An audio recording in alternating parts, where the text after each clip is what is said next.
அஸ்ஸலாமு அலைக்கும். Welcome to அழகு கிச்சன். எல்லாம் எப்படி இருக்கீங்க? பிள்ளைங்கெல்லாம் நல்லா இருக்கீங்களா? இன்னைக்கு நம்ம ஒரு டிஷ் செய்யலான்னு இருக்கேன். என்ன தெரியுமா? அதாவது சங்கு பணியாரம் மைதா மாவில் இன்னைக்கு சங்கு பணியாரம் செய்ய போகிறேன். அதை செய்முறை செய்கிறேன் பாருங்க. சூப்பராக இருக்கும், நல்லா இருக்கும். எப்படி இருக்குன்னு பார்ப்போமா? அங்கே வீடியோக்குள்ளே போகலாம். கப்பு அளவு மைதா மாவு போட்டிருக்கேன். 2 கப்பு அளவு மைதா மாவு.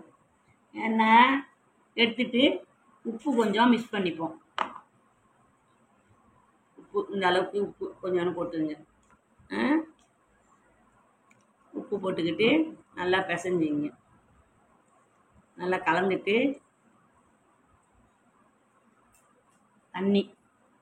கொஞ்சமாக தண்ணி ஊற்றிங்க. தண்ணி ஊற்றி மாவை நம்ம கட்டியாக பிசைஞ்சிக்கணும். நல்லா சப்பாத்தி மாவாட்டம் பிசைஞ்சிக்கணும்.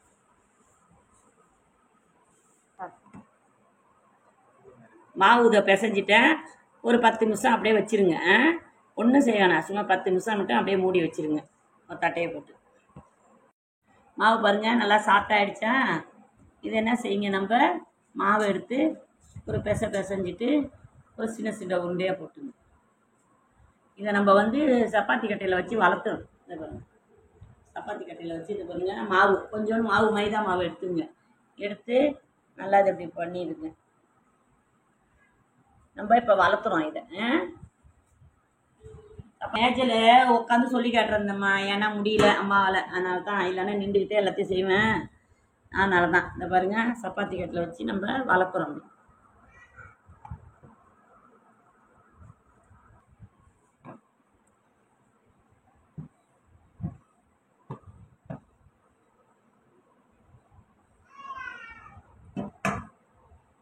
நம்ம நல்லா வளர்த்திட்டோம். இதுமாரி வளர்த்திங்க.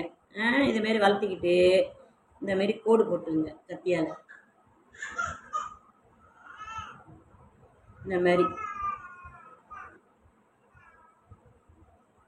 மாதிரி கத்தியால் இப்படி கோடு போட்டுருங்க. இந்த பாருங்க.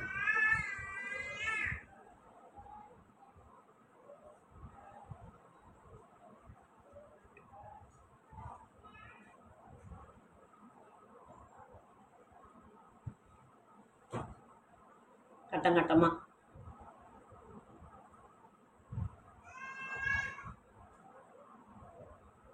இது என்ன செய்யுங்க, இதை பாருங்க. ஒரு கட்டம் இருக்கா, இதை இந்த ஒரு மூளையும் இதை பாருங்க, இந்த மூளையை இதை இப்படி பிடிச்சிங்க. இதை பாருங்க, இந்த மூளையும் வச்சு தெரியுதா? இதை பாருங்க, இப்படி சுட்டிடுங்க. எப்படி இருக்கு பாருங்க, சங்கு மாதிரி இருக்கா? அதை பாருங்க, போட்டு காட்டுற பாருங்க. இதை பாருங்க, இது இருக்கா இந்த மூளை. இதை பாருங்க, இந்த மூளை இருக்கா, இந்த மூளையை இப்படி பிடிச்சிங்க. இந்த மூளையை இதை இப்படி ஜாயிண்ட் இப்படி இப்போ செஞ்சீங்க. இதை பாருங்க எப்படி இருக்கு பாருங்க. ஓகேவா? அதை பாருங்க. அதே மாதிரி எல்லாத்தையுமே அந்த மாதிரி தான். இந்த மூளையும் இந்த மூளையும் உங்களுக்கு அழகாக இருக்கும் பார்க்க. இதை நம்ம எண்ணெய் சட்டியில் பொரித்து எடுத்து அதுக்கப்புறம் என்ன செய்யணும் அதையும் சொல்கிறேன். இதை எல்லாத்தையும் சங்கு மாதிரி போட்டு விட்டோம் பார்த்தீங்களா? அதை பாருங்க, சங்கு அழகாக திருவி காட்டினேன் பார்த்தீங்களா உங்கள்கிட்ட? அதுமாரி இந்த சங்காக போட்டு விட்டுட்டேன். எண்ணெய் சட்டி அடுப்பில் வச்சு எண்ணெயை ஊற்றிப்போம். எண்ணெயை ஊற்றிக்கிட்டு சூடு காயிட்டோம். காஞ்சோடனே நம்ம அதை போட்டு பொரிச்சிடணும். அப்புறம் ஒரு 200 கிராம் ஜீனி எடுத்து நம்ம, அதாவது 2 கப்புக்கு உள்ளதுன்னு வச்சுக்கோங்க, ஒரு 1/4 கிலோ ஜீனி எடுத்து நம்ம பாவு காய்ச்சிற மாதிரி பாவை காய்ச்சிக்கணும். அதையும் காய்ச்சி காட்டுறேன். பாவை காய்ச்சி இதை தூக்கி அதில் போகணும். அதையும் காட்டுறேன். இந்த பாருங்க, 1/4 கப்பு போட்டுருக்கேன் ஜீனி. நம்ம வேணுங்கிற அளவுக்கு நம்ம எவ்வளோ மாவு போட்டோமோ அதுக்கு தகுந்த மாதிரி ஜீனி போட்டுங்க. இந்த அளவு ஜீனி போட்டுருங்க. 1 கப்பு தண்ணி ஊற்றிடுங்க. போதும், 1 கப்பு அளவு தண்ணி போதும். ஒரு சிட்டிகை அதில் கொஞ்சம் உப்பு போட்டுங்க. ஒரு சிட்டிகை, அப்போ தான் தூக்கலாக காட்டும். ஒரு சிட்டிகை இவ்வளோ தான். சிட்டிகை மட்டும் உப்பு போட்டுங்க, போதும்.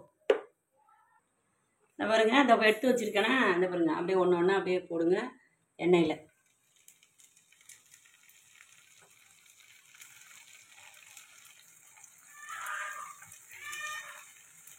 பொரிஞ்சு வரும் பாருங்க அப்படியே அழகா.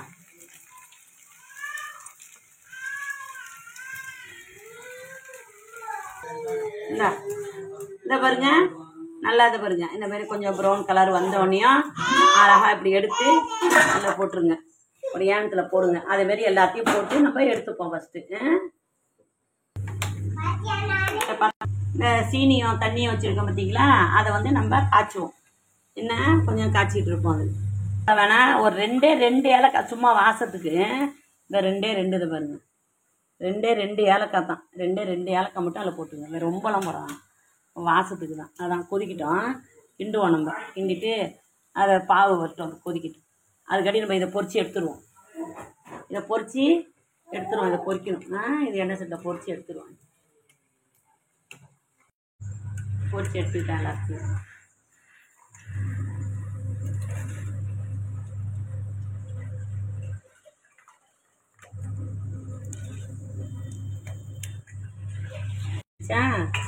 இது கம்பி மாரி ஆகணும்னு பார்க்காதீங்க. ஏன்னா கம்பி மாரி இருந்தால் சீனி பூத்து போயிடும், அது நல்லா இருக்காது. இது என்ன பண்ணுங்க, இப்படியே இந்த கம்பி பாருங்க நல்லா கொதிக்குது பாருங்க, இதை கொட்டிடுங்க. கொட்டிடுங்க. அப்படியே கொட்டிட்டு ஒரு என்ன செய்யணும், ஒரு 10 நிமிஷம் அப்படியே ஊற வச்சுருங்க. இந்த பாருங்க கிண்ணிங்களா, அதை 10 நிமிஷம் ஆஃப் பண்ணிவிட்டு அடுப்பை ஆஃப் பண்ணிவிட்டு 10 நிமிஷம் அப்படியே அதில் ஊற்றோம். ஜீரா மாரின்னு வச்சுங்களேன். இந்த பாருங்க அப்படியே ஊறி இதை பாருங்க தண்ணி நிற்கிற ஜீரா அப்படியே செத்த நேரம் கொஞ்ச நேரம் அப்படியே இந்த பாருங்க ஊறி இறக்கிட்டேன் பாருங்க. இறக்கிட்டேன்னா இது அப்படியே கொஞ்ச நேரம் ஊறட்டும். ஒரு 10 நிமிஷம் ஊறின பிறகு நம்ம பார்ப்போம் எப்படி இருக்குன்னு பாருங்க. இந்த பாருங்க இதுதான் சங்கு பணியாரம். எப்படி இருக்கு பாருங்க, சூப்பராக இருக்கா? சீனி போட்டு அப்படியே இருக்கும், அப்படியே இருக்கும். எப்போ நீங்கள் வந்து ஒரு வாரம் 10 நாள் இருந்தாலும் அப்படியே இருக்கும், வீணா பார்த்து பாருங்க. சொன்னாரு